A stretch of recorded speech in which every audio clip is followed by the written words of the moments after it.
यूनान मिस्र रोमा सब मिट गए जहां से, अभी तक मगर बाकी है नामो निशा हमारा। कुछ बात है कि हस्ती मिटती नहीं हमारी, कुछ बात है कि हस्ती मिटती नहीं हमारी। सदियों रहा है दुश्मन दौरे जहां हमारा, सारे जहां से अच्छा हिंदुस्तान हमारा। प्राचीन काल से अब तक ना जाने कितने ही आक्रमणकारियों ने इस भारत पर आक्रमण किया है, लेकिन किसी की इतनी हिम्मत नहीं रही है कि वो यहाँ की सभ्यता और संस्कृति को नष्ट कर सके। चाहे वो सिकंदर हो, मोहम्मद गौरी हो, गजनी हो या फिर यह धूर्त अंग्रेज, किसी में इतनी साहस नहीं थी कि वह यहाँ की सभ्यता को नष्ट कर सके। इस सभ्यता और संस्कृति कितनी महान है, आप इसी बात से अंदाजा लगा सकते हैं कि जब हम पेड़ों की पूजा क्या करते थे तो ये धूर्त अंग्रेज बोलते थे कितना पागल है, से एक पेड़ की पूजा करता है। और आज वही अंग्रेज बोलते हैं पेड़ लगाओ दुनिया बचाओ। तब इन लोगों को समझ में नहीं आया था। आज हम इस वीडियो में जानेंगे जो हमारा इतिहास पढ़ाया जाता है वो कैसे लिखा गया, किन किन चीजों से हमारा इतिहास का निर्माण हुआ है। तो जब 1765 ईस्वी में अंग्रेजों को बंगाल बिहार का दीवानी अधिकार मिलता है तो अंग्रेज काफी खुश होते हैं। उन्हें लगता है एक और देश में हमारा शासन होगा। उन्हें लगा जिस तरह से हम इंग्लैंड में शासन कर लेते हैं ठीक उसी तरह से हम इंडिया में भी शासन कर लेंगे। लेकिन वो भूल गए कि इंग्लैंड में शासन करना बहुत ही आसान है, क्योंकि इंग्लैंड की भाषा एक है, धर्म एक है, लोगों का विचार एक है, वहाँ शासन करना बहुत ही आसान है। लेकिन आप अगर इंडिया में आते हैं तो यहाँ हर एक 5-10 किलोमीटर में भाषा चेंज हो जाती है, कल्चर चेंज हो जाता है, धर्म चेंज हो जाता है। यहाँ शासन करना बहुत ही मुश्किल था।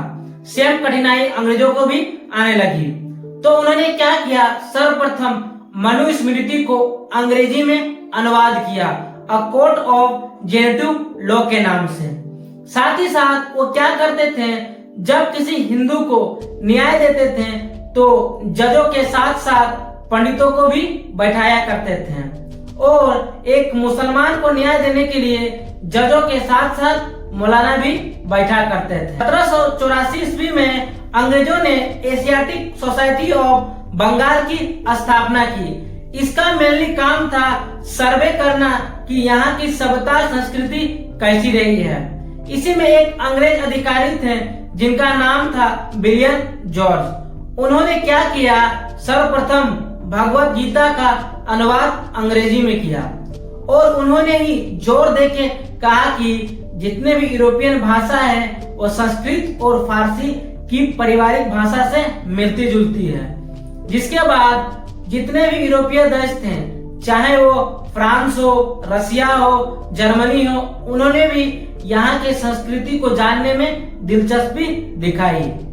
जब 1857 की क्रांति में अंग्रेज कूटे गए तो उन्हें समझ में आया कि पराये देश में शासन करना कितना कठिन है। फिर अंग्रेज और दिलचस्पी दिखाने लगे यहाँ की सभ्यता को जानने के लिए। इसमें सबसे आगे निकल के आए मैक्स मुलर। उन्होंने लगभग 50 से अधिक धर्म ग्रंथों का अनुवाद अंग्रेजी में किया, जिसके बाद पश्चिमी विद्वानों को यहाँ का सभ्यता जानने में आसानी हुई। उसके बाद उन्होंने जो इतिहास लिखा इतना खतरनाक लिख दिया कि वो बोलने लगे कि यहाँ के जितने भी शासक थे वो निरंकुश हुआ करते थे, काफी तानाशाह हुआ करते थे, लोगों पर जुल्म क्या करते थे। हद तो तब हो गई जब ऑर्थर स्मिथ ने एक बुक लिखा, प्राचीन भारत का इतिहास। इस बुक में यह बताया गया कि इस देश का विकास बाहरी लोग के आने के बाद हुआ है, यानी अंग्रेजों के आने से पहले यहाँ के लोग असभ्य हुआ करते थे और अंग्रेज के आने के बाद वे सभ्य होने लगे। यहाँ के लोगों में राष्ट्रीयता की अभाव था। यहाँ के राजा काफी अयोग्य हुआ करते थे, और हर तो तब हो गया जब यह पुस्तक 50 सालों तक पाठ्यक्रम में पढ़ाया गया।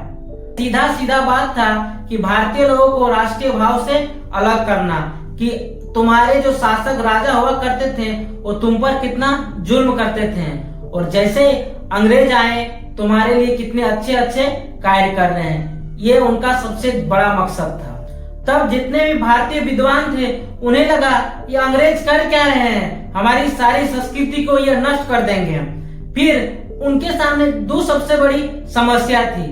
एक सबसे बड़ी समस्या यह थी कि जो अंग्रेज जो इतिहास लिख दिए हैं उन्हें गलत साबित करना, कि अंग्रेज जो बोल रहे हैं वो आप गलत बोल रहे हैं। दूसरी सबसे बड़ी समस्या ये थी कि उन भारतीय लोगों को भी बताना कि जो अंग्रेज पढ़ा रहे हैं आपको भारत का इतिहास वो सरासर गलत है। महाराष्ट्र के पीके राजवाड़े ने महाराष्ट्र के हर एक गांव गांव घूर के सभी पांडुलिपियों को एकत्रित करके 22 भागों में उसे प्रकाशित किया और बताया कि जो अंग्रेज बता रहे हैं वो सरासर गलत है, क्योंकि हम अंग्रेज के आने से पहले कितने सभ्य थे और अंग्रेज के आने के बाद हमारा क्या हाल हुआ है। उन्होंने भारत के विवाह के बारे में बताया। देवदत्त रामकृष्ण भंडारी ने उन्होंने अशोक का इतिहास लिखा और प्राचीन काल का। उन्होंने बताया कि अशोक कितना महान शासक हुआ करता था, उन्होंने प्रजा के लिए कितना कुछ काम किया। इसमें सबसे बड़ा योगदान दिया हेमचंद राय चौधरी ने। उन्होंने महाभारत काल से लेकर 10वीं सदी तक पूरा भारत का इतिहास लिख दिया और ये साबित किया जो अंग्रेज बता रहे हैं वो कितना सरासर गलत है। हम अंग्रेज के आने से पहले कितने सभ्य थे और अब हम कितने असभ्य होने चले हैं। इस सब के बीच अगर कोई चीज छूट रहा था तो वह है दक्षिण भारत का इतिहास। तो दक्षिण भारत के इतिहास को लिखने का काम किए हैं नीलकंठ शास्त्री ने। उन्होंने दक्षिण भारत का इतिहास लिखा। इस प्रकार से भारतीय विद्वानों ने भारत का इतिहास लिखा और ये बताया जो अंग्रेज बता रहे हैं कितना गलत है और सरासर मिथ्या बता रहे हैं। हम हमारे राजा कितने निपुण थे। जिसके बाद अब कोई भी पश्चिमी विद्वान यह नहीं कहता है कि भारत का विकास बाहरी लोगों के आने से हुआ है। भारतीय लोगों के बारे में यहाँ तक कहा जाता है कि जो भारतीय लोग हैं वो पुराने और अद्भुत तत्वों को यानी वस्तुओं को काफी संजो कर रखते हैं। इससे साफ स्पष्ट होता है कि भारतीय सभ्यता को न कभी परिवर्तन हुआ है न कभी से परिवर्तन किया जा सकता है। इतनी महान सभ्यता और संस्कृति हमारी रही है। इस वीडियो का बनाने का मेरा एक ही मकसद था कि आप अपने सभ्यता और संस्कृति को अच्छे से जानिए। अगर आप नहीं जानिएगा तो आएंगे कोई बाहरी लोग और उल्टा पुल्टा लिख के चल जाएंगे और बताएंगे से आप लोग कितने गलत हैं। आजकल आप टीवी में देख रहे होंगे एक से एक नेता लोग भारतीय इतिहास के बारे में उल्टा पुल्टा बताता है, उनसे बचिए। आई होप आप समझे होंगे। मिलते हैं नेक्स्ट वीडियो में। जय